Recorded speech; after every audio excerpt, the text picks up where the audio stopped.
quiet night of the hidden leaf village, as the stars shimmered above like forgotten dreams, a storm was brewing.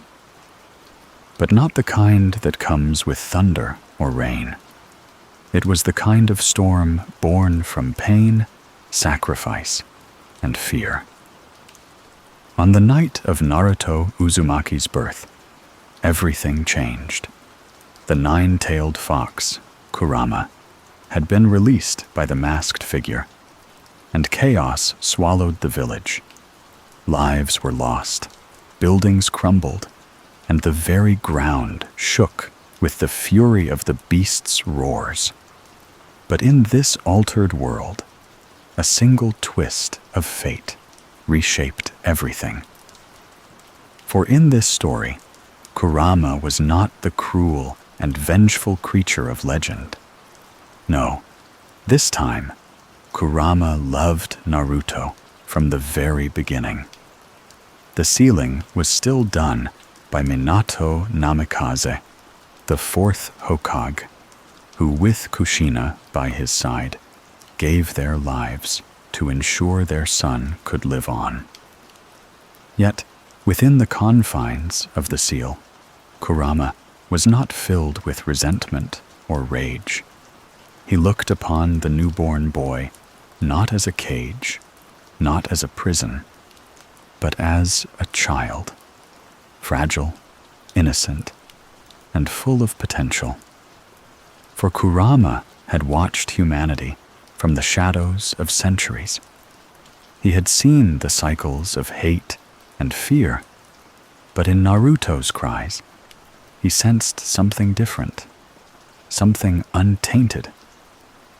And so, the fox, so often the villain in bedtime stories, made a vow of his own, to protect this child, not out of duty, but out of a rare and blooming affection.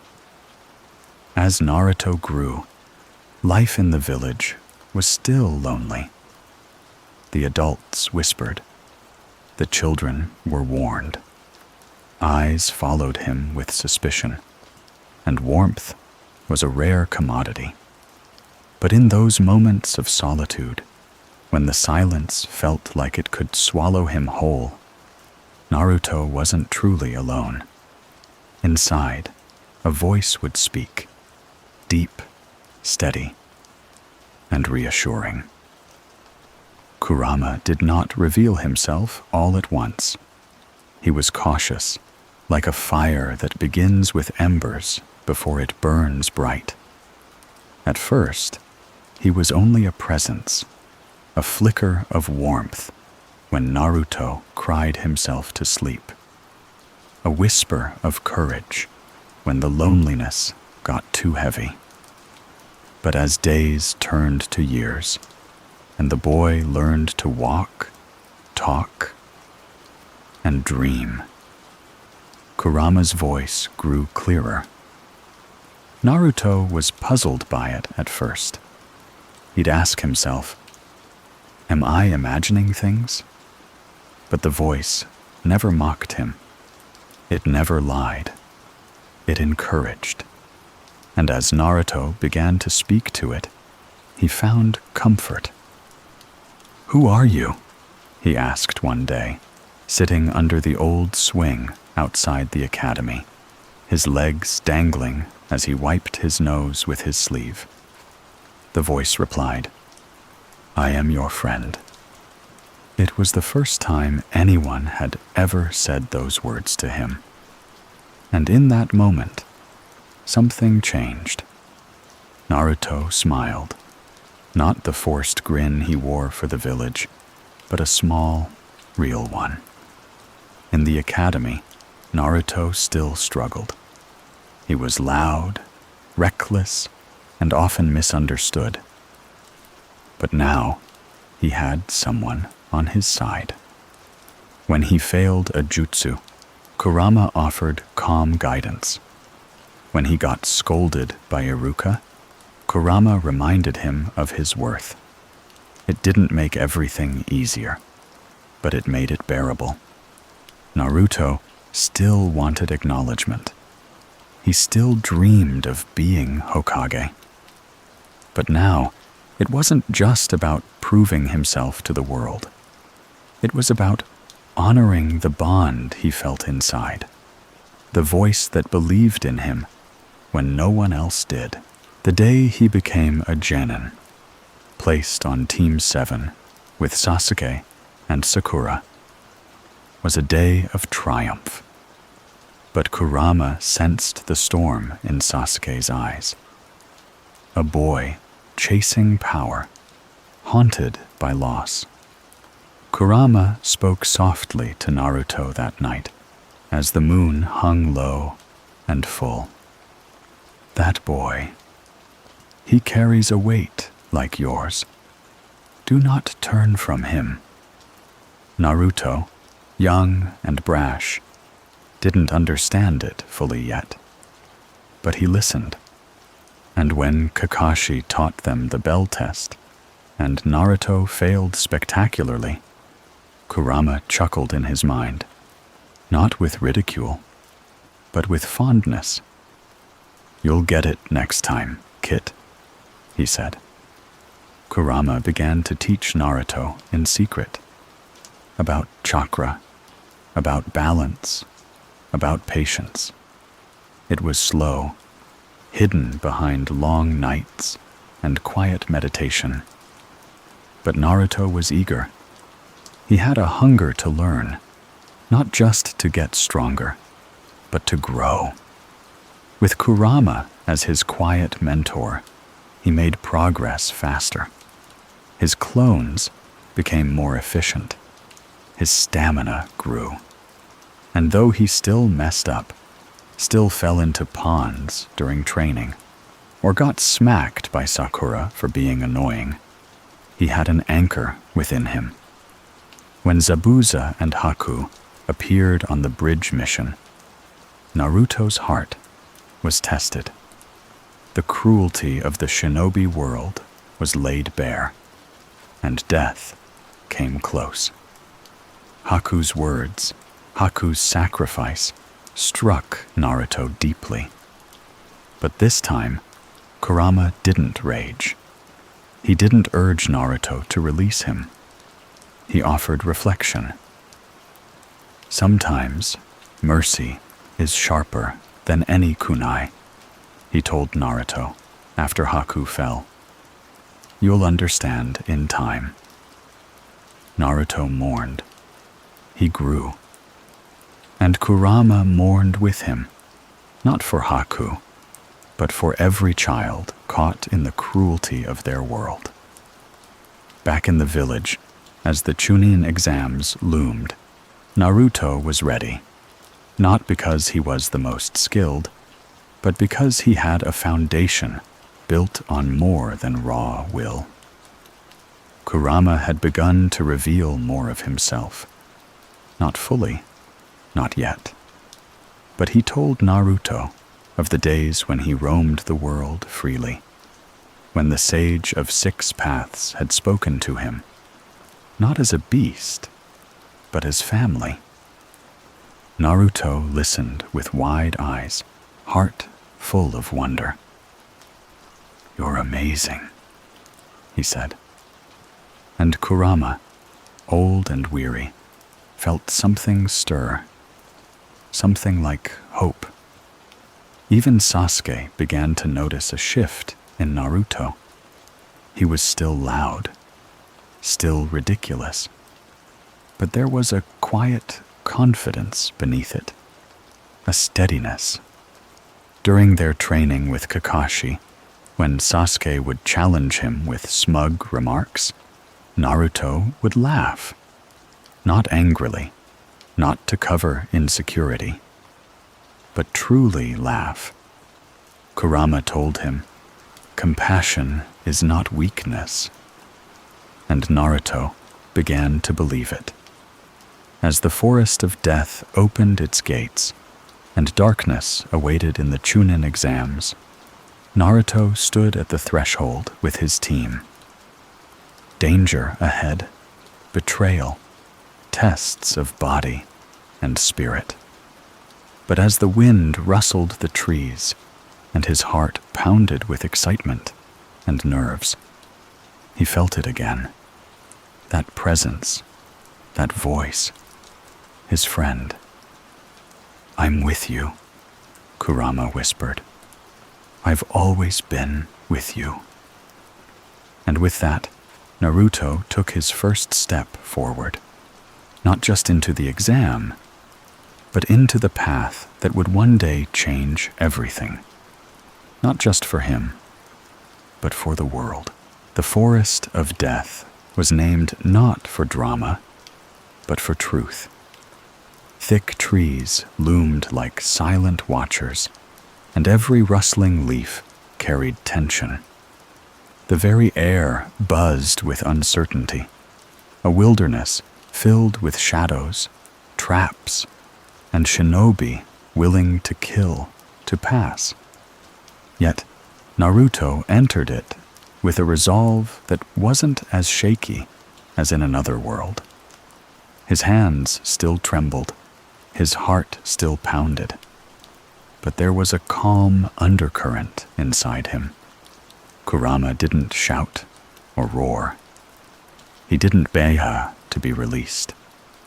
He simply said, "You're ready." Team 7 had a plan, loose and held together by Naruto's eagerness, Sasuke's calculation, and Sakura's careful observation. But the forest has a way of unraveling even the best of intentions. Early on, they were ambushed. Disguised genin struck without warning, transforming into imposters and laying traps with deadly precision. Naruto was separated, flung from his team by a clever explosion tag that knocked the wind from his lungs. He hit the forest floor hard. For a moment, everything was still. Then Kurama's voice came, low and steady. "You're not alone. Get up." Naruto groaned, clutching his ribs. "I'm trying. You're stronger than you think." The words weren't a taunt. They weren't a lecture. They were warm, like a hand lifting him. Naruto stood, shaky but upright. He moved quickly, trusting his senses and the soft guidance of the voice inside. Kurama was careful. He didn't overwhelm Naruto with chakra. Instead, he sent strength like ripples, small waves through Naruto's body. Just enough to move faster, breathe deeper, endure more. When Naruto reunited with Sasuke and Sakura, it was in the middle of another ambush. This time, the enemy wasn't another genin, but something far darker. Orochimaru in disguise. His chakra was suffocating, predatory. Even Kurama paused, ancient instincts stirring. "That one," Kurama murmured, "is dangerous beyond measure." Naruto attacked anyway, not because he thought he could win, but because fear had never been enough to paralyze him. He fought for his team, for his pride, and because somewhere in him, Kurama's belief made him feel like he mattered. He was quickly outmatched. Orochimaru toyed with him, spit him out, laughed at his efforts, and when Naruto lay crumpled, half-conscious, Kurama surged. "I won't let this be his end." For the first time, Kurama gave Naruto a significant burst of chakra. It wasn't the wild, burning hatred of the canon timeline. It was refined, controlled like an elder warrior stepping in just enough to shield a young one from death. Naruto's wounds closed. His muscles pulsed with newfound strength. He stood again, eyes tinged not with rage, but with clarity. Even Orochimaru noticed. "Interesting," he hissed, amused. "The fox is gentle now?" Naruto didn't respond. He struck with speed. Orochimaru hadn't expected. The fight didn't end in victory, but it was enough to make Orochimaru retreat, intrigued, and perhaps slightly impressed. Later, as Team 7 recovered, Naruto sat under a tree, staring at the sky. "Thank you," he whispered. "You would have stood up, with or without me," Kurama replied. "But it's easier with you here." Kurama didn't answer. He didn't need to. The exams continued. In the preliminary rounds, Naruto faced Kiba. In another world, Kiba would mock him, underestimate him, and Naruto would win through stubbornness. But here, Naruto was calmer, sharper. When the match began, he didn't rush in yelling. He waited, observed. When Kiba attacked, Naruto dodged smoothly. He still used his clones, still made bold moves. But there was purpose behind each strike. Kurama gave him insights like a quiet coach, just behind the curtain. Watch his stance.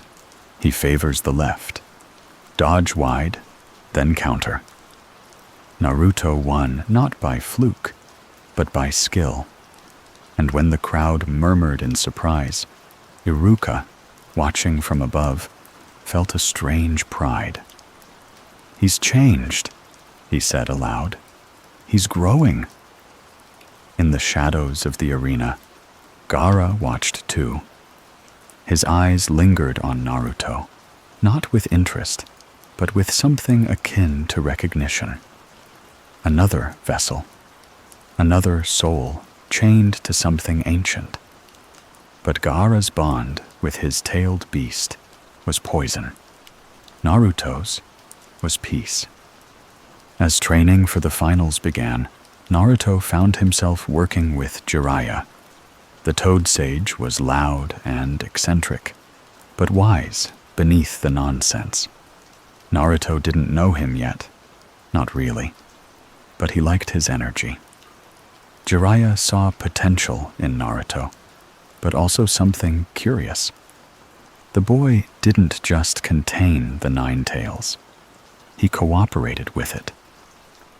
"You ever talk to him?" Jiraiya asked one day. Naruto blinked. "To who?" "The fox." Naruto shrugged. "All the time." Jiraiya laughed. "Seriously?" Naruto nodded. "He's my friend." That answer stunned Jiraiya. In all his years, he had never heard of a Jinchuriki calling their beast a friend. It was like calling a wildfire your pet. But Naruto wasn't joking. And the more they trained, the more Jiraiya realized this boy wasn't just different. He was rewriting the rules. Kurama, too, watched Jiraiya carefully. The Toad Sage reminded him of the old world, the time of the Sage of Six Paths. There was a wisdom in Jiraiya's eyes, a humility, and Kurama respected it. As Naruto trained his chakra control, as he worked on summoning and refining his techniques, Kurama subtly enhanced his growth. He didn't feed Naruto raw power. He gave him stability, focus, and in return, Naruto's connection to his own chakra deepened. There were setbacks. Naruto still fell into ponds, trying to walk on water. He still got tossed by the toads when summoning went wrong. But he laughed through it, brushed himself off, and kept going. Every fall was met with Kurama's steady encouragement. "Again," he'd say, "you're close." Naruto's bond with his team also grew. He began to see Sasuke not as a rival, but as a mirror, someone chasing something they couldn't yet name. And with Sakura, he stopped trying to impress. Instead, he simply tried to be there. The day of the Chunin exam finals approached, and Naruto stood at the gates of the arena once more. He felt nervous, excited, alive. "You ready?" Kurama asked. "Always," Naruto whispered back. But this time, when he walked forward, he did not carry a beast in his belly. He carried a bond, a trust, a friendship. And that made all the difference. The day of the Chunin exam finals dawned with the quiet intensity of a storm waiting to break. The skies above Konoha were soft and gray, with gentle clouds drifting like thoughtful spectators. Beneath them, in the great stone arena at the village's heart, the excitement simmered.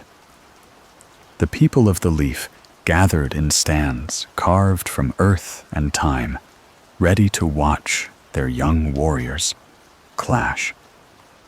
But in the crowd's sea of faces and voices, Naruto stood still.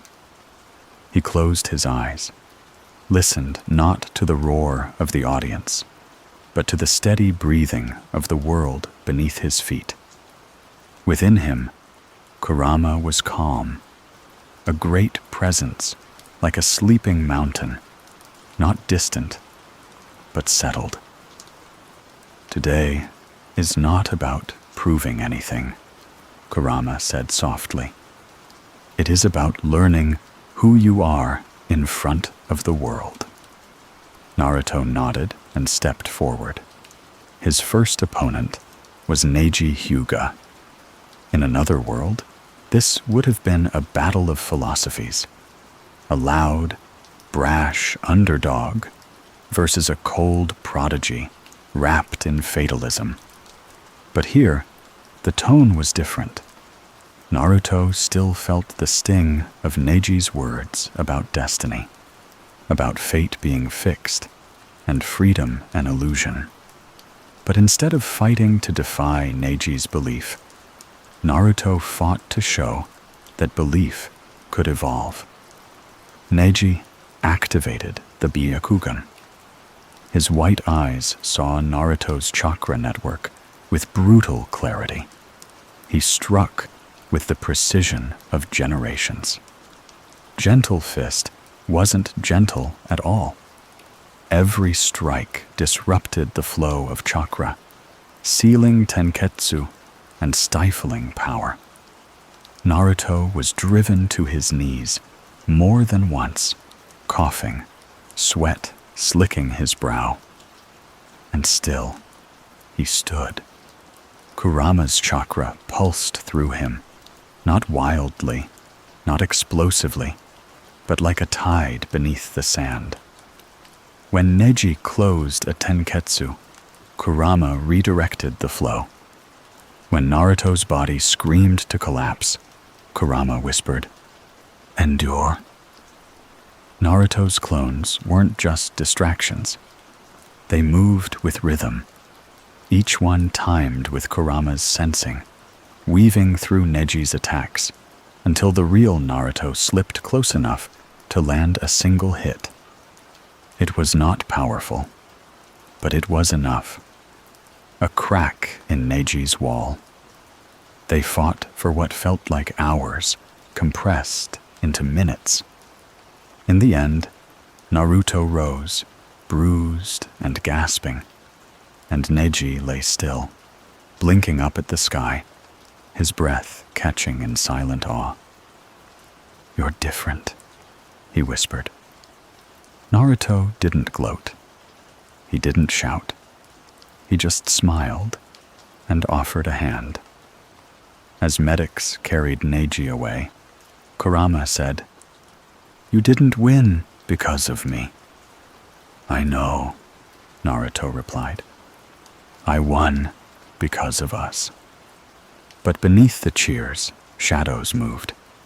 The invasion had already begun. Sound and sand prepared their betrayal.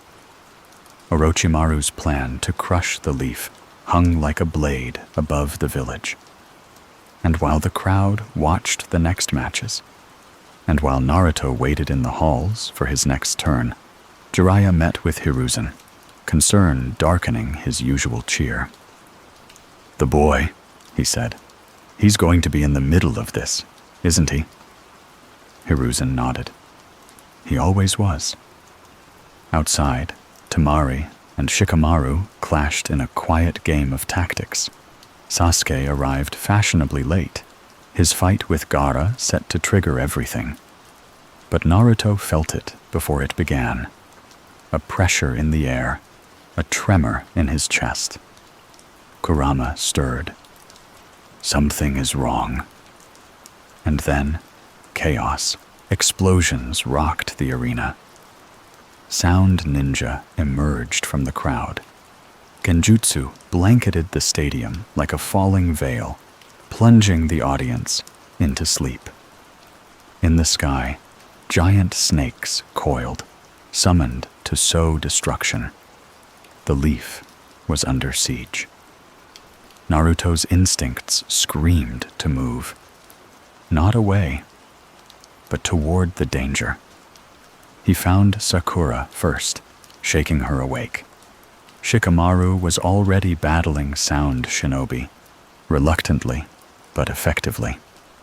Together, they regrouped, seeking their sensei. Kakashi was occupied, deep in combat, with invading Jonin, his Sharingan blazing. Then the order came.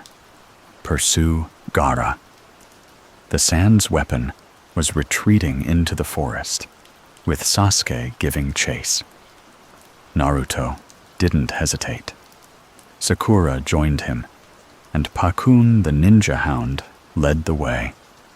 The trees blurred past them, the world shrinking into motion, urgency, and breath. Kurama kept his voice calm. "Be ready. What's waiting isn't just a boy. It's a demon, lost in madness." When they reached Gaara, it was already beginning. Shukaku stirred inside him, not peaceful, not dormant, but furious and starved. Gaara was unraveling, his control slipping, as the Tanuki's influence overtook him.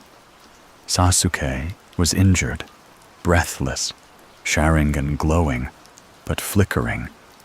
Naruto stepped between him and Gaara, without hesitation. And that was when the real battle began. Gaara's sand surged like a tidal beast. Shukaku's form began to manifest, immense and monstrous. Naruto summoned Gamabunta, barely, and with Kurama's help, stabilized the summoning just long enough to make it count. To the Toad Boss's surprise, Naruto wasn't reckless. He was focused. "Kurama," Naruto said aloud, standing atop Gamabunta's head. "What do we do?" The fox responded not with anger, but with clarity. "We aim for the boy. Wake him, before the beast fully takes over." They did just that. Gamabunta clashed with Shukaku's monstrous body, blades and claws, and sand clashing with violence that cracked the trees below. But Naruto's eyes were always on Gaara. When the moment came, he used a horde of shadow clones to launch himself forward, slamming his fist into Gaara's face, not with hatred, but with desperation. "Wake up!" Naruto shouted. "You're not alone!" And for a moment, something in Gaara cracked. The rage paused. The sand stopped moving. Naruto collapsed beside him, both of them too exhausted to move. The forest was quiet. The invasion would fail. Orochimaru would retreat. The leaf would mourn its third Hokage. But here, beneath the trees, two Jinchuriki lay side by side. And for the first time, one of them didn't feel alone. Kurama was silent, not from anger, but from reflection. Later, when Naruto stood with his friends, when the fires were out and the village began to heal, Kurama said something unexpected. "You're changing things," he murmured. "Not just for yourself, for all of us." Naruto blinked. "You think so?" Kurama chuckled. A deep rumble like a storm turned gentle. "I know so." And far away, in the darkness of another village, other eyes watched. Plans were shifting. The Akatsuki stirred, but that would come later. For now, Naruto Uzumaki stood beneath the morning sky, tired, smiling, and not alone. Not anymore. Time passed quietly after the invasion, the way wind slips through trees without making a sound. The village bore its wounds like an old warrior, bruised, bandaged, but still standing. Repairs were underway, buildings rebuilt, hearts softened with shared memory. The loss of the third Hokage hung like a heavy mist, but from it rose something unseen, a deeper resilience. And through it all, Naruto walked with his head a little higher, not out of pride, but out of understanding of who he was, of who he could become. Kurama's presence had grown familiar, not as a beast in chains, but as a quiet, steady warmth in his chest. Their connection deepened through silence as much as through speech.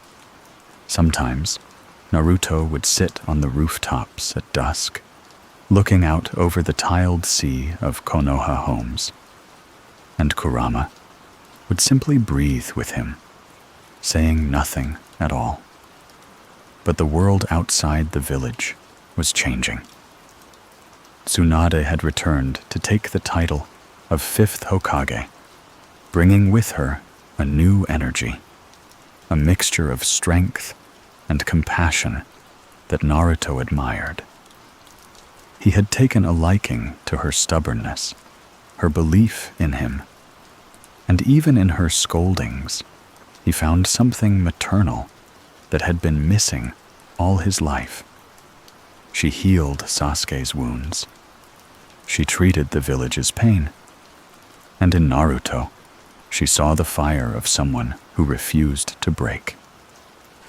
"You're not just another Jinchuriki," she said to him once after training. "You're the first I've seen who walks beside the beast instead of dragging it behind him." Naruto smiled. I think Kurama was tired of being dragged too. And so the seasons shifted, bringing with them the next ripple in the water, the arrival of Itachi Uchiha. It began with whispers, a disturbance at the gates. Shinobi murdered in silence. The rogue Uchiha had returned. Not for Sasuke, not for Konoha, but for Naruto. Akatsuki's interest had finally taken shape. Jiraiya knew. He didn't say it outright, but Naruto could see the tension in his shoulders, the extra layer of caution in his words. "We're leaving the village for a while," he told Naruto one morning. "Training trip. You're not safe here anymore. We need to make you stronger." Naruto didn't argue. He nodded, because he felt it too, like the clouds before a thunderstorm. Kurama was quieter than usual during their travels, not withdrawn, just watchful. He studied the landscapes as they passed, forests, rivers, distant mountains, as if remembering a time when his chakra once ran freely across them. But when Naruto trained, Kurama focused. Their chakra synchronization exercises weren't just about power. They were about trust. "You can't control what you don't respect," Kurama told him. "And you can't share what you're afraid of." Naruto learned to feel the chakra before he summoned it, learned to breathe with it, to let it move through him, like wind through grass, not like a fire out of control. With Jiraiya's guidance and Kurama's patience, Naruto's abilities began to bloom. His Rasengan became more than just a spinning sphere. It became a mark of progress, a shape molded not just by hands, but by will. Still, shadows followed them. It was in a quiet town, far from Konoha, when Itachi and Kisame appeared. Their presence was like the sudden hush of birds before a predator arrives. Naruto felt it in his bones before they entered the inn. An overwhelming chakra, cold and precise. Kurama's voice was firm. "Don't fight him." Jiraiya acted quickly, but not before Naruto got a glimpse of the man his teammate called brother. Itachi's eyes held no hate, only a terrible calm. And in that calm, Naruto saw a mirror of someone who bore a burden too vast for words. Kisame, on the other hand, was raw hunger, eyes wild, sword dripping menace. There was no battle. Not that day. Jiraiya intervened with toads and cleverness, forcing a retreat.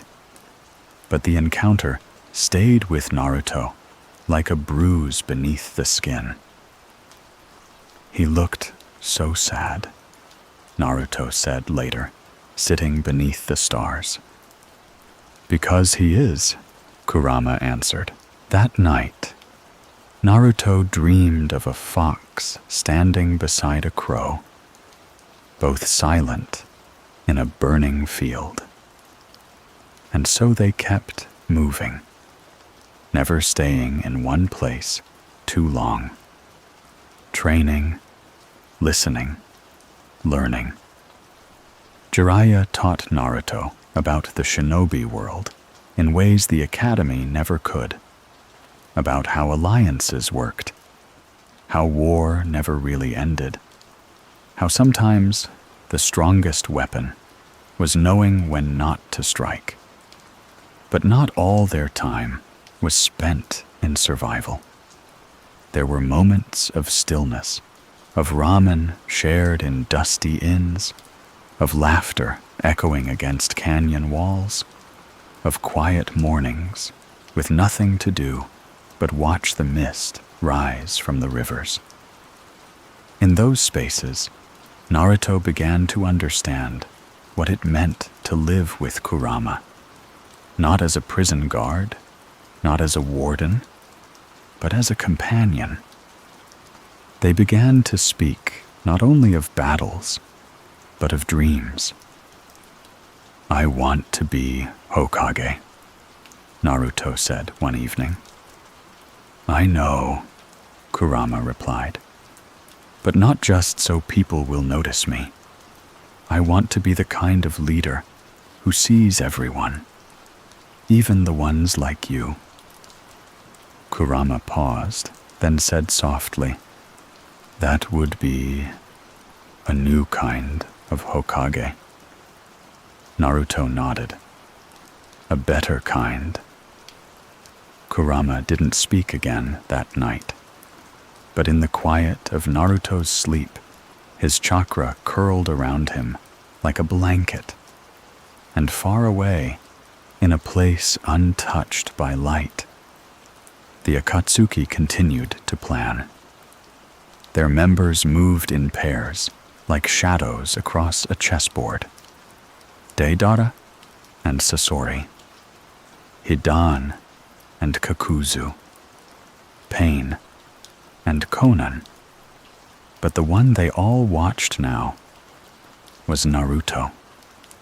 For in him they saw not just the Nine Tails, but the shift of something deeper. A Jinchuriki who was not at war with his burden, but in harmony with it. That kind of anomaly couldn't be left alone. The pieces were moving, and yet Naruto did not fear them. He woke each day with purpose, and within him the fox no longer roared. It listened. The road stretched on, like a ribbon of memory, winding through forests of ancient trees and valleys where forgotten battles once echoed. Naruto and Jiraiya continued their travels, not only to escape the reach of Akatsuki, but to refine, to dig deeper into the heart of what made a shinobi strong.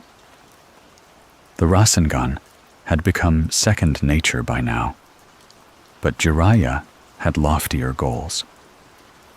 He wanted Naruto to learn to draw upon the Nine Tails chakra without drowning in it, and with Kurama's cooperation, the process had taken on an entirely new shape.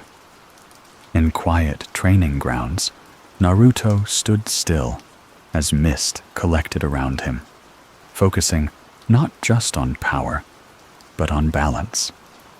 Kurama guided him gently, never pushing, never impatient.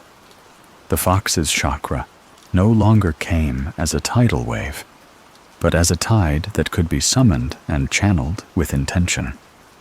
They meditated together, not in perfect stillness, but in shared breath. Naruto sitting cross-legged while within, Kurama's presence folded around his spirit like a guardian's cloak. "Do you know what makes you different from the others who carried me?" Kurama asked one evening as the stars blinked to life. Naruto opened one eye. "My stunning good looks?" Kurama gave a low, amused hum. "They saw me as a tool, a weapon. You see me." Naruto let the words settle like ash on water. "Well, you see me too. I guess that's where it starts." By now, their bond was unlike any other Jinchuriki's. There was no need for threats or force, just understanding, slowly built like a house of paper that had withstood the rain. But the world wasn't slowing down to match their pace. Word came that Sasuke had left the village, chasing the power of Orochimaru. A betrayal? Not to Naruto. Not truly. He understood what Sasuke was searching for: strength to change something that had shattered long ago. Jiraiya didn't flinch when the news came. He simply looked at Naruto and said, "You know what this means." Naruto nodded. "We're going home." By the time they returned, Konoha was a different place. The old scars were healing, and Tsunade's leadership had brought a renewed vigor. But Naruto didn't rest. He joined the mission to retrieve Sasuke without hesitation, standing alongside Shikamaru, Kiba, Neji, and Choji, young warriors willing to risk everything for a teammate. And Kurama, always watchful, lent his chakra in measured amounts, enough to support Naruto through every clash without losing himself in rage. The battles were hard. Kimimaro moved like death in motion, bones slicing through air like blades of frost. Naruto fought without hatred. Each punch, each burst of chakra was driven not by vengeance, but by the stubborn belief that people could be brought back from the edge, that Sasuke could still return. But the final confrontation at the Valley of the End broke something. Waterfalls crashed around them as Naruto and Sasuke clashed, their ideologies sharper than any kunai. Sasuke fought for revenge. Naruto fought for bond. And between them, Kurama's chakra surged, not in fury, but in sorrow. "You can't save everyone," Kurama whispered during the battle. "I have to try," Naruto whispered back. Their fight shook the cliffs and scarred the land. But in the end, Sasuke walked away. Naruto, bloodied and unconscious, was left in the arms of his failure. Yet Kurama held him, even then, letting his chakra mend what it could. Back in Konoha, as he lay healing, Naruto dreamed of the valley, of standing in that river again, not with fists raised, but with open hands. Kurama stood beside him in the dream. "I hate how this feels," Naruto said. "Because it matters," Kurama replied. In the weeks that followed, Naruto threw himself into training once more.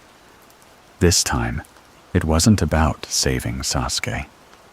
It was about preparing for the day he'd have the strength to make his words mean something, to make sure no one else had to choose the path Sasuke did. Kurama's chakra had become a second heartbeat, a steady rhythm in Naruto's steps. They could fight in tandem now, fox energy swirling around Rasengan like flame around a star. One night, as they walked the quiet streets of Konoha, Naruto asked, "Do you think he'll come back?" Kurama didn't answer right away. Then he said, "He might, but it has to be his choice." Naruto nodded. "Then I'll be strong enough to be there when he's ready." And just like that, the village's golden boy matured. He wasn't the loudmouth prankster anymore. He still laughed, still dreamt of ramen, still chased after the title of Hokage with the same wild fire. But now, there was gravity in his voice, a stillness in his spirit. And the people of Konoha noticed. The way he helped the vendors fix their carts, the way he walked children home during thunderstorms, the way he stood alone in training fields long after sunset, molding chakra not for glory, but for peace. Kurama saw all of it. He was no longer just the 9 tails sealed within the boy. He was part of the boy. Their bond was no longer that of jailer and prisoner, but of brothers of fate, 2 beings who had every reason to hate the world and every reason to protect it anyway. The Akatsuki had not forgotten Naruto. They waited, gathered, plotted. The names of their members spread like shadows. Deidara, Sasori, Hiden, Kakuzu, Konan, and above all, pain. But Naruto wasn't afraid. He carried inside him the warmth of friendship, the strength of resolve, and a fox who no longer slept in chains, but sat upright, alert, and willing. As Kurama once said, this would be a new kind of Hokage, not a symbol on a mountain, but a boy who grew into a man with love in his heart and a beast by his side. And beyond the horizon, the next chapter awaited. The years turned softly like pages in a book, well read. And Naruto stood taller now, his presence no longer that of the scrappy underdog, but of a shinobi forged by fire, by failure, and by deep companionship. Kurama, ever present, had shifted too.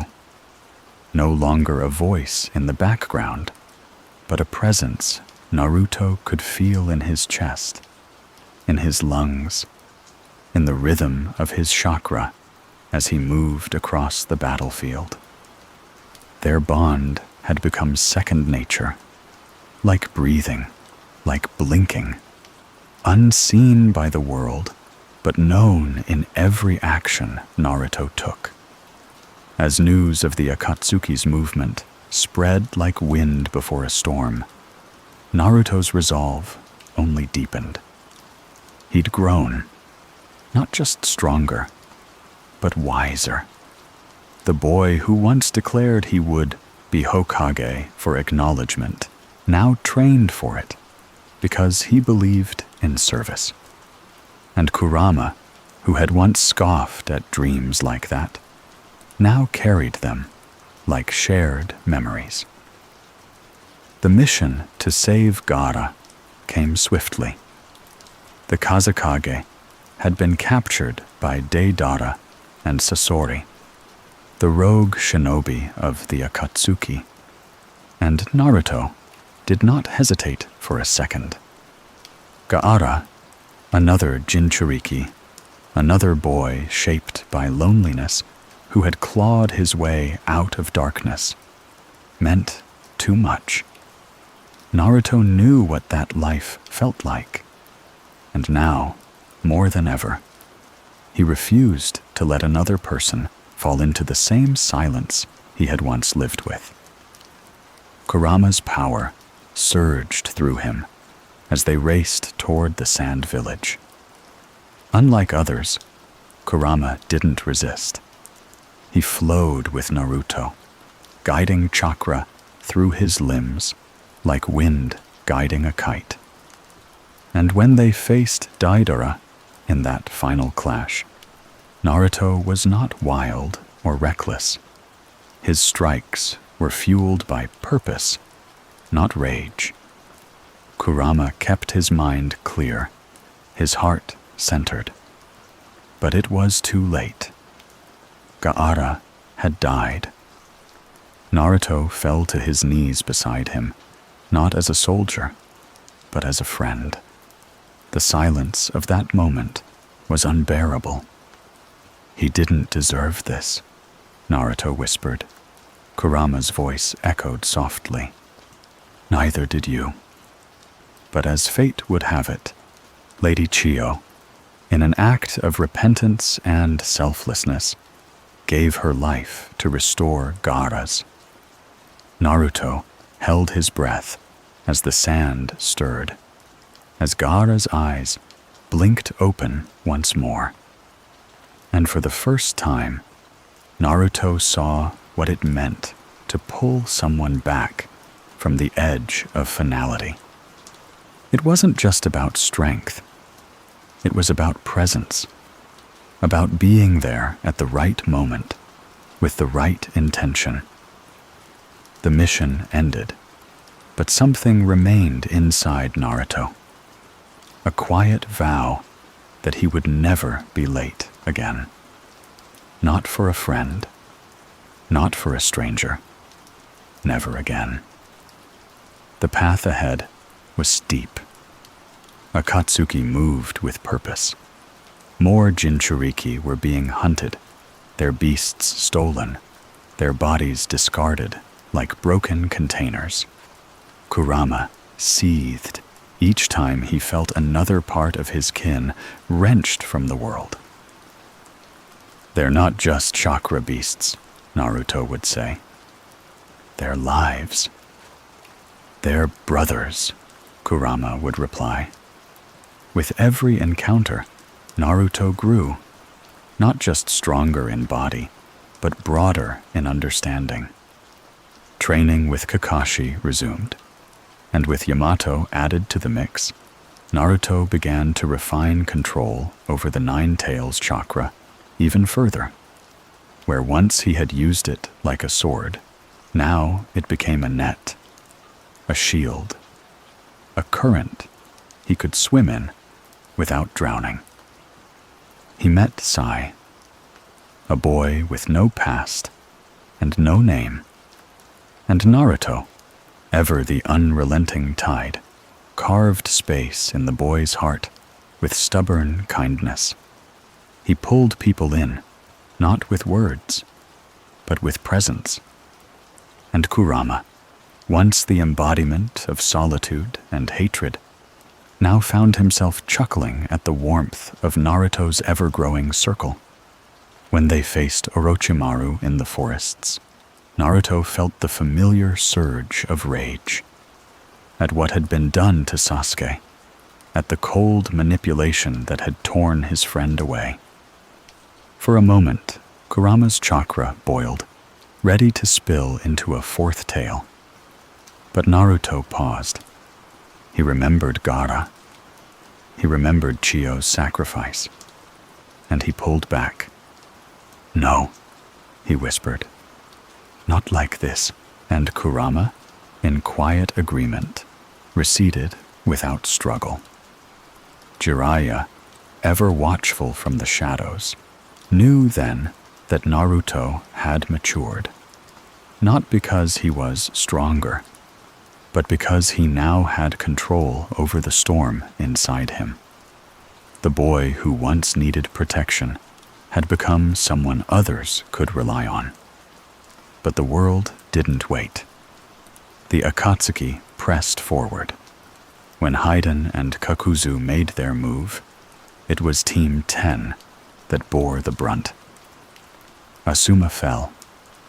Another father figure lost to war. Naruto, upon hearing the news, clenched his fists, not in fury, but in promise. He trained harder, pushing the limits of his shadow clones, splitting his mind in 1,000 directions until each version of himself returned with knowledge, experience, exhaustion. The Rasen Shuriken was born from that pressure, a jutsu so powerful, even the air trembled at its formation. Kurama watched the evolution of his host with something bordering on pride. "You're not just changing yourself," he said one night. "You're changing me."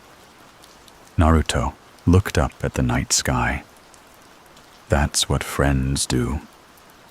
The Leaf Village, once skeptical of the demon boy, began to see him, not as the fox, not as a threat, but as Naruto. Children waved. Shopkeepers smiled. Old women handed him bags of fruit and warned him not to train on an empty stomach. Kurama watched it all. A ghost witnessing a boy become a bridge between two worlds, the human and the beast, the broken and the hopeful. And yet, in the far distance, something darker brewed. The name Pain began to circulate, wrapped in mystery and dread. A leader of Akatsuki, a ghost from Jiraiya's past, a man with the Rinnegan, the god eyes. Naruto knew he would have to face him. Not yet, but someday. And Kurama, as always, would be ready. For now, they stood atop Hokage Rock, gazing at the village that had once cast them aside. The wind stirred Naruto's hair. The moon caught in Kurama's eyes. "Still want to be Hokage?" Kurama asked. Naruto smiled. More than ever. The leaves of Konoha rustled gently in the morning breeze as Naruto stood just outside the village gates, the sunlight washing his face in a pale gold. His heart beat steadily, not out of fear, but a growing awareness that he stood at the edge of something great and irreversible. Behind him lay the childhood he'd clawed his way through.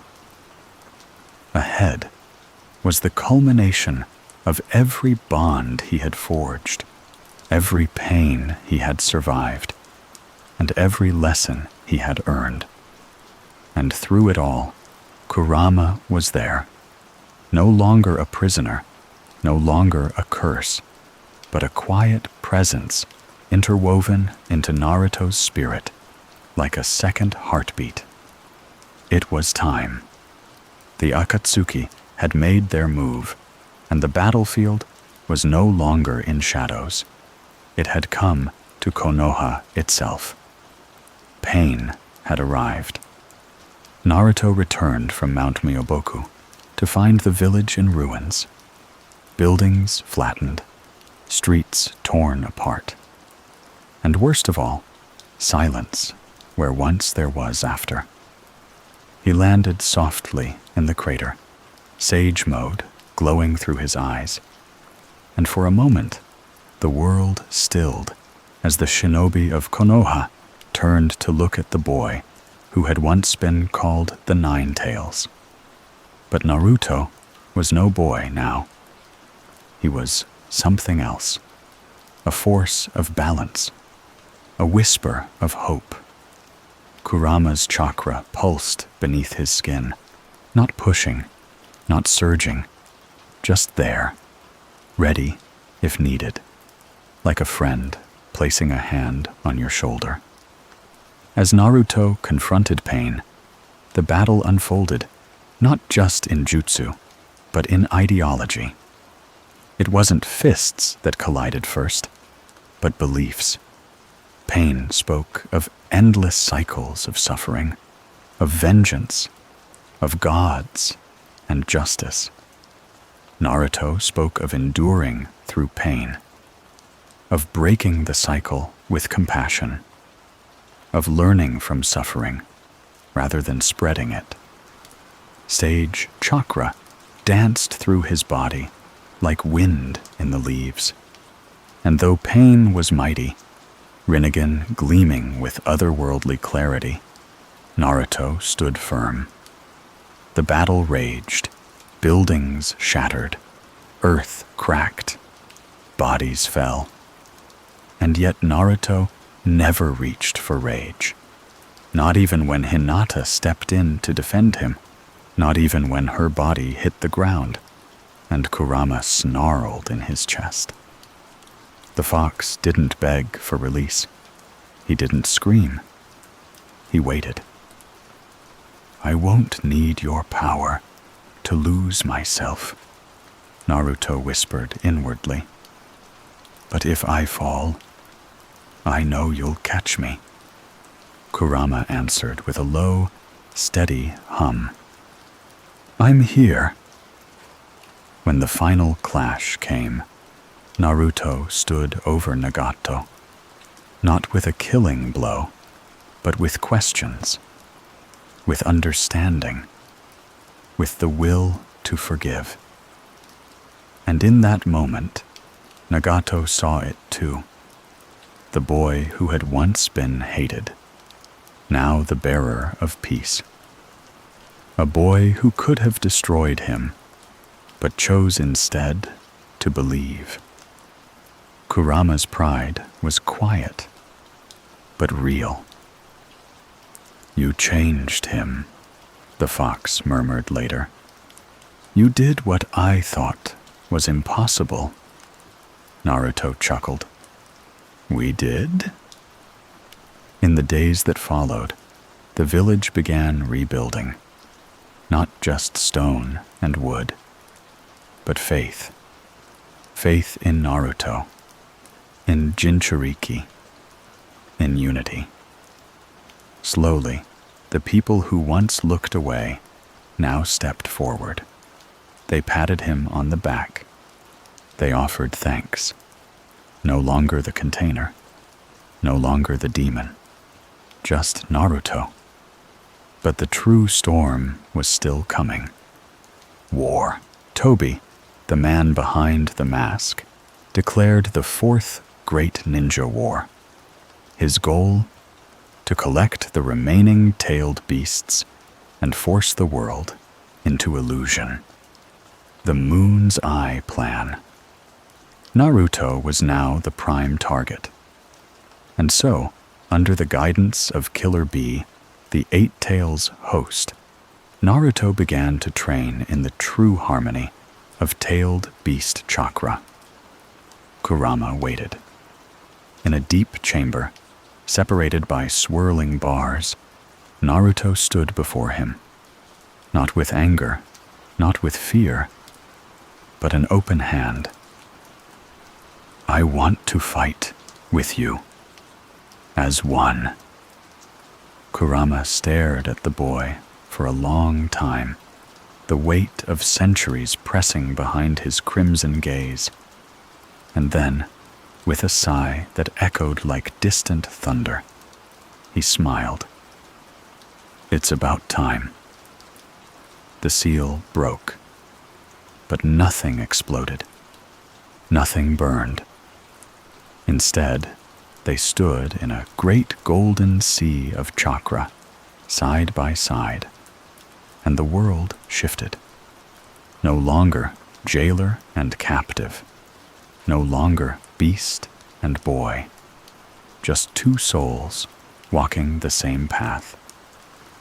The form that emerged was radiant, golden chakra cloaking Naruto in Kurama's image, power humming in every inch of him.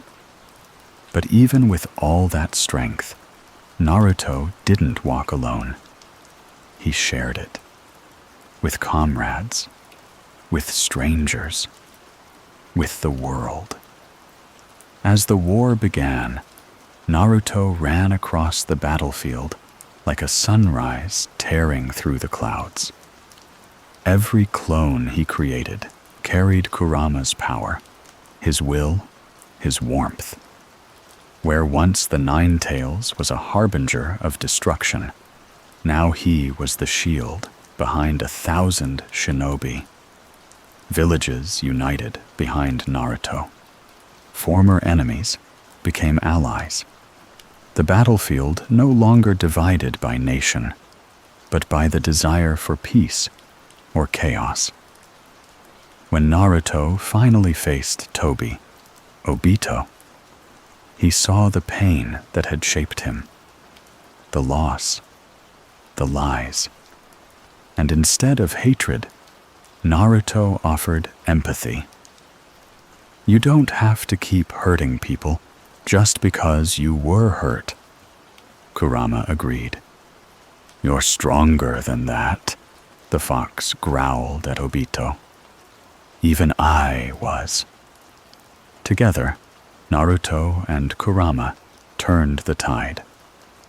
When Madara rose from the dead, godlike and terrible, when Kaguya emerged with her celestial might, Naruto never faltered. He fought with everything he had, but not just fists and fire. He fought with hope, with friendship, with the belief that love was stronger than loneliness. And Kurama? Kurama fought too, not just as Chakra, but as Naruto's brother.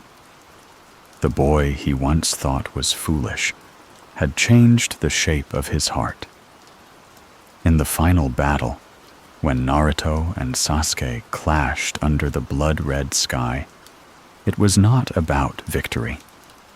It was about understanding, about resolving a story that had begun in cribs and would end in scars. When it was over, when arms were missing and tears mixed with dust, Kurama lay quietly inside Naruto, a presence not of rage, but of peace. You did it, he said. We did it, Naruto whispered, watching the sun rise. And as time passed, and Naruto took his place among leaders, Kurama remained, not as a tool, not as a weapon, but as part of him. The world had changed, not because of power, but because of heart, because a boy who once stood alone had been loved from the start. And in the end, that made all the difference.